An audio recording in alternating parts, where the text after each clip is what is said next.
Hey everybody, welcome back, fifth graders. We're going to get started right away today. So this week's theme in library is Hispanic Heritage Week. What does that mean, Hispanic Heritage? That really actually means we are celebrating Hispanic culture, people, countries around the world.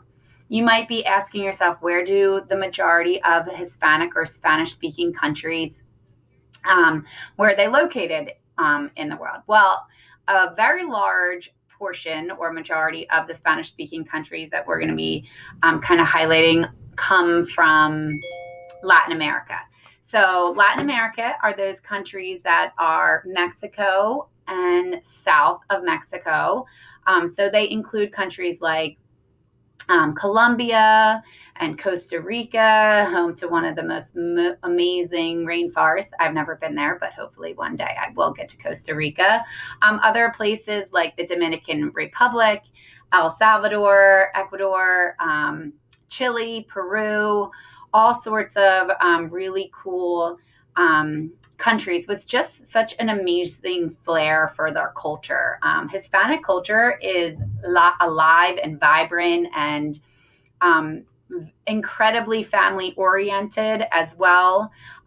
Most of these Spanish speaking countries are located in Latin America and South America because during the time of really exploration, the country of Spain, located in Europe, which is also Spanish speaking, had a lot of explorers going out and claiming land as theirs. So in South America, that happened. In Latin America, that also happened, where these Spanish explorers came and kind of claimed the land as theirs and really influenced their language and their culture on these areas. So right now, the Spanish language is alive and well, and the culture is as well.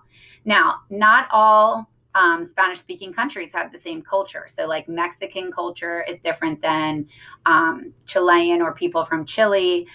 So it's kind of neat to learn about Hispanics in all different, coming from all different countries. Now, our story today is going to focus on Hispanic Americans, and specifically one particular family, the Mendez family, who actually the father was from Mexico, but the mother was from Puerto Rico. So another interesting thing about Hispanic culture is that the United States actually owns, or I hate to say owns because that's kind of like not a great word, but one of the United States territories is Puerto Rico, and their official language is Spanish. So interestingly enough, people who are born in Puerto Rico are U.S. citizens. They don't have the right to vote for like our president or things like that, but they are considered United States citizens. So that plays a big part in our story that we're going to read today. So the story that we're going to read today would maybe be one that you had maybe heard of, but it's called Separate is Never Equal: How Sylvia Mendez and Her Family's Fight for Desegregation. Desegregation is a vocabulary word that I know many of you are familiar with from Martin Luther King Jr. and his civil rights movement, because he fought for the desegregation of pools, restaurants, schools, because during the time period that the civil rights movement was going on, schools in the South were segregated by race, meaning the color of your skin. So he worked really hard, ultimately, unfortunately, gave his life to the civil rights movement to desegregate the schools in the South. We don't hear as much about the desegregation of Mexicans in California, although they had the same desegregation laws that the South had. They did not allow white students or white children to go to school with Mexican children. And this is the story of one family and how they fought to change those unfair laws. So separate is never equal.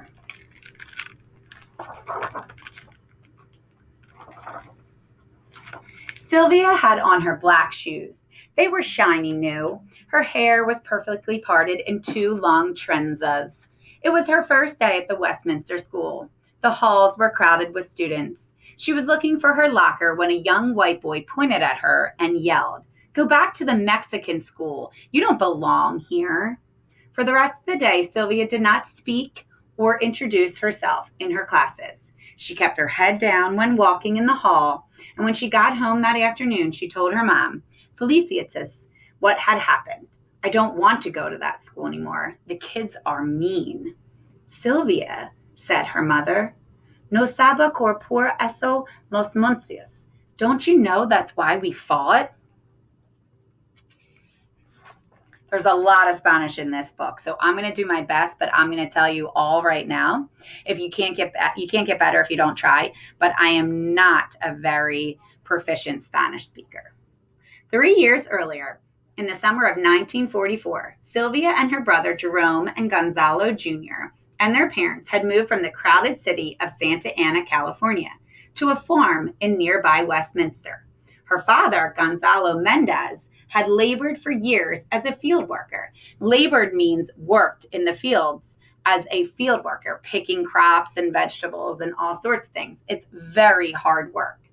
Picking grapes and oranges. Now he was leasing a farm. He was going to be the boss. On their new farm, they were going to grow asparagus, chilies, and tomatoes. As the summer came to an end and the first day of school neared, Aunt Soledad drove Sylvia and her brothers and their cousins, Alicia and and Virginia, to the local public school on 17th Street so they could enroll. Sylvia was going to enter 3rd grade. Gonzalo was going to enter 2nd and Jerome 1st. What a handsome building, thought Sylvia. There was a playground with monkey bars and a red swing. When they walked into the school, they noticed that the hallways were spacious and clean. So if you think back to our lessons when we learned in previous years about desegregation in the South, how different the schools for the white children looked compared to the African American children. Now we're going to see something similar in this story.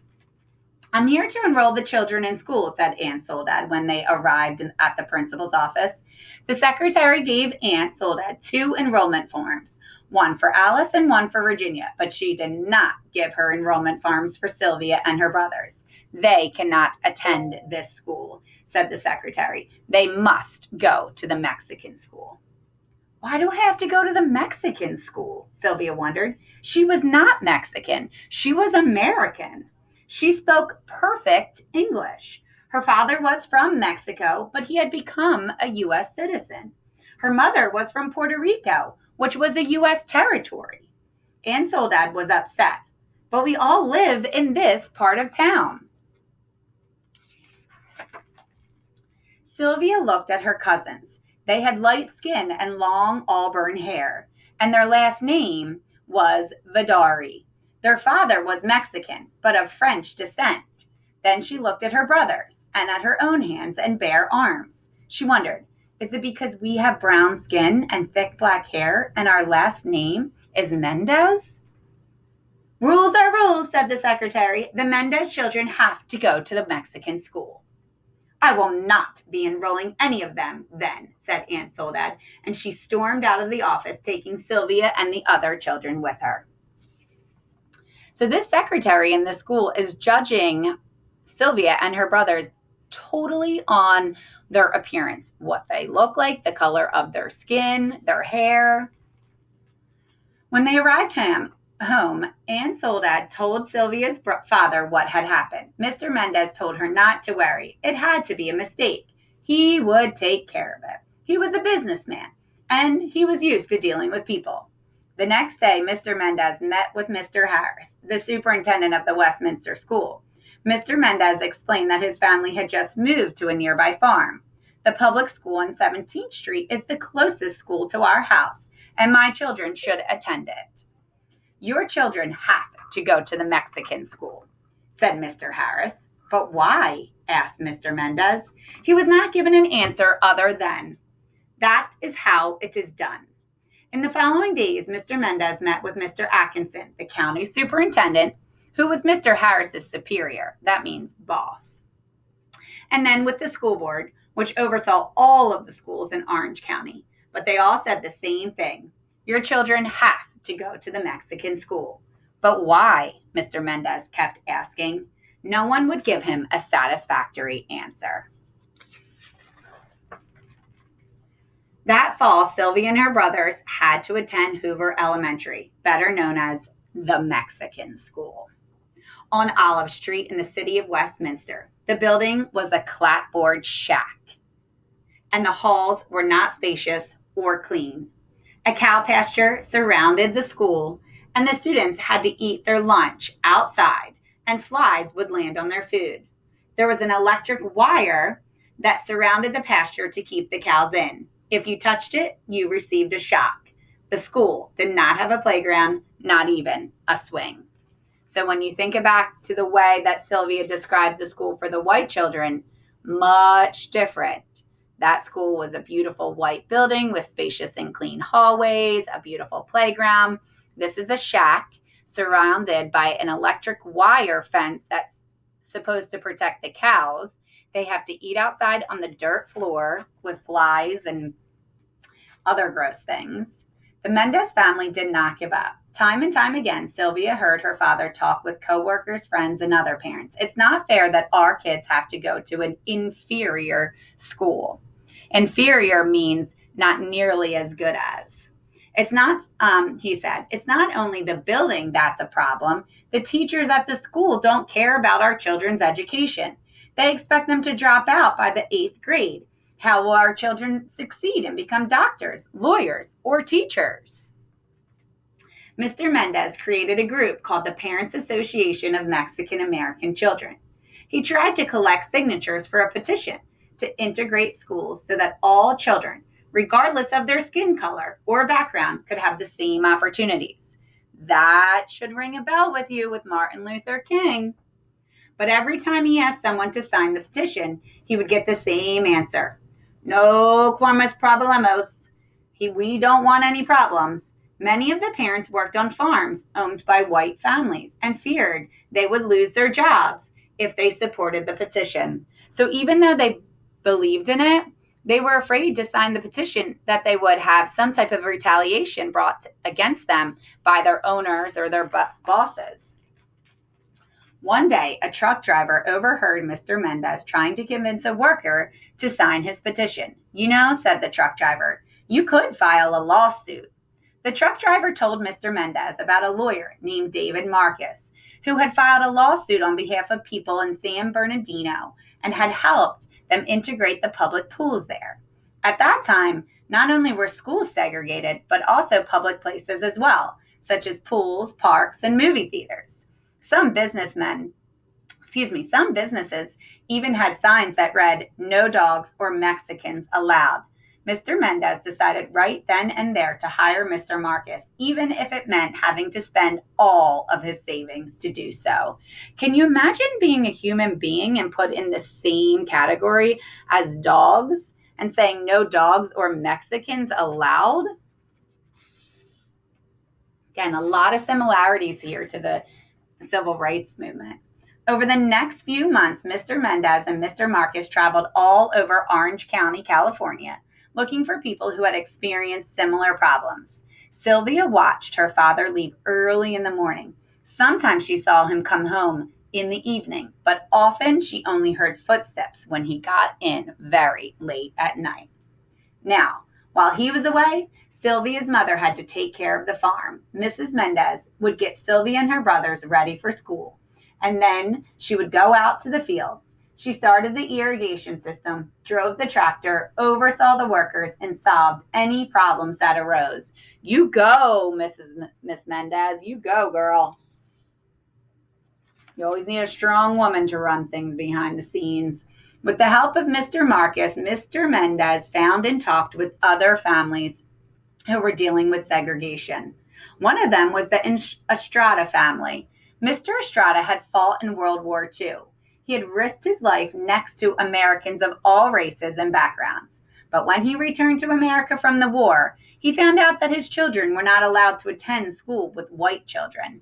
Es una injusticia, said Mr. Mendez. It's an injustice. Mr. Estrada, ladies and gentlemen, he fought during World War II for America, defending the freedom and liberties that Americans have. But yet when he returned to his home country of America, his children were not allowed to go to the same school as other children. Doesn't seem fair that he would risk his life for this country and then his country would deny the rights to his children. The Estrada family joined the Mendez case, and so did three more families. The families were from the different school districts in Orange County: Westminster, where Sylvia lived, Garden Grove, Almondena, and Santa Ana. Mr. Marcus wanted to show that the segregation of students affected not only Sylvia and her brothers, but more than 5,000 children in the public school system all over Orange County. On March 2nd, 1945, Mr. Marcus went to the courthouse and filed the lawsuit. The trial was held at a courthouse in Los Angeles. Sylvia and her family dressed in their best clothes and sat in the courtroom to listen. The hearing lasted 5 days. Each day, Mr. Marcus called to the stand parents from the different districts in Orange County and the superintendent from each district too. On the first day, Mr. Kent, the superintendent of the Garden Grove district, was questioned. He said that he sent children to the Mexican school to help them improve their English. That's a lie, thought Sylvia. Her English was as good as the English of any of the children in the Westminster school. Do you give the children any tests? Asked Mr. Marcus. Mr. Kent claimed he did. We do so by talking with them. That is another lie, Sylvia wanted to yell. No one had questioned her ever. They rejected her from the Westminster school without asking her a thing. For what other reasons do you send children to the Mexican school? Asked Mr. Marcus. Sylvia and her family braced themselves to hear what Mr. Kent would say next. For their social behavior, they need to learn cleanliness of mind, manner, and dress. They are not learning that at home. They have problems with lice, impetigo, and tuberculosis. They have generally dirty hands, face, neck, and ears. So he is basically saying, boys and girls, I want to be very clear about this, that he does not let the Mexican children come to the white school because they are too dirty and that they carry diseases or germs and that they need to have their minds cleansed. The Mendez family and others in the room stared at Mr. Kent in disbelief. What he was saying was not true. It was degrading. Degrading means to put someone down extremely, extremely badly and talk incredibly poorly about them. How many of the 292 children at the Mexican school are inferior, meaning less than, not as good as, to whites in your personal hygiene, meaning like taking showers and using soap and cleaning yourself? Asked Mr. Marcus. At least 75%. And in their scholastic ability, meaning like educational, like academic ability, 75%. In what other respects are they inferior? In their economic outlook, in their clothing, and in their ability to take part in the activities of the school. So another reason that he did not want the Mexican children to come to school is because they didn't have as much money as the white children, and they didn't dress as nice as the white children. If that is not completely contradictory of what our country stands for, I do not know what is, boys and girls. That is not what life, liberty, and the pursuit of happiness, equality, treat everyone the same. That is nothing of what this country stands for. Do you believe that white students are superior to Mexicans in the respects that you have mentioned? Yes. And is that one of the reasons they are being segregated? Yes. Time and time again, Mr. Mendez had asked, why can't my children attend the Westminster school? Now he had his answer. And that is completely awful. On the second day, Mr. Mendez called to the stand a 14-year-old student from the Mexican school in Almondena. Her name was Carol Torres. She spoke perfect English. It was clear that she had not been sent to the Mexican school because she had problems speaking the language, as the defense lawyers claimed. Mr. and Mrs. Mendez were questioned on the third and fourth day, and so was Mr. Harris, the superintendent of the Westminster School. Sylvia was not called to the stand, but she was ready to testify if they asked her to. She tried looking her best every morning, and she practiced what she would say, how she would answer. On the fifth and final day of the hearing, Mr. Marcus called to the stand 2 education specialists to explain why it was bad to segregate children into different schools. Segregation tends to give an aura of inferiority. In order to have the people of the United States understand one another, it is necessary for them to live together.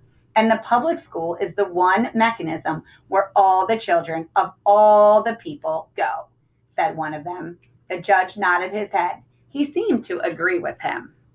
And I certainly want to stop here for a second and talk about that, because our country, the United States, is a melting pot.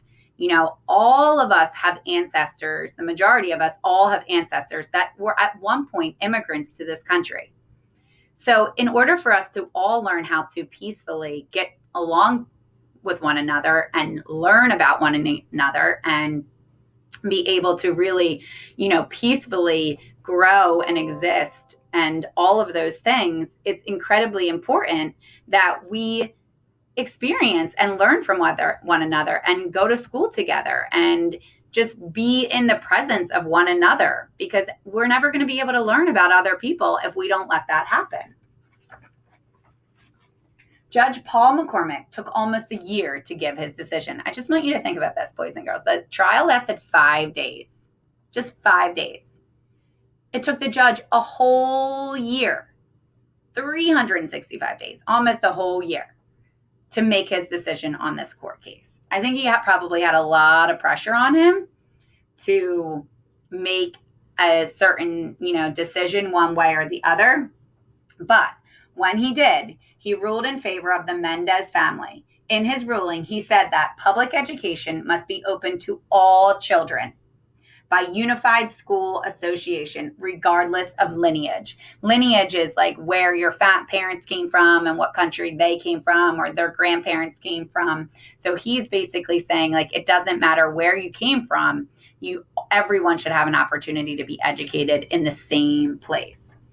This meant that everyone must be allowed to attend school, no matter what his or her race or background. The Mendez family made newspaper headlines. Sylvia's family was ecstatic, but they did not have much time to celebrate because the school board appealed the case. That is, it asked for another trial. Sylvia and her family had to go to the state court in San Francisco to argue their case again. So in our particular judicial system, we have something called the appeals court. So if you go to court and the judge makes a ruling and one side doesn't agree to it, they can appeal it and it goes into an appeals court. That's what happened here. The school board did not agree with Judge McCormick's ruling, so they appealed it. In the new trial, the Mendez family received support from the League of the United Latin American Citizens, the National Association for the Advancement of Colored People, the Japanese American Citizens League, the American Jewish Congress, and other organizations. These groups sent letters with information relevant to the case and asked the judge to rule in favor of the Mendez family. Sylvia was amazed that people of different backgrounds and from different parts of the country who had never even met her family were getting involved in the case and trying to help them. But her mother said, "Cuando la causa injustas, las demás te siguen." When you fight for justice, others will follow.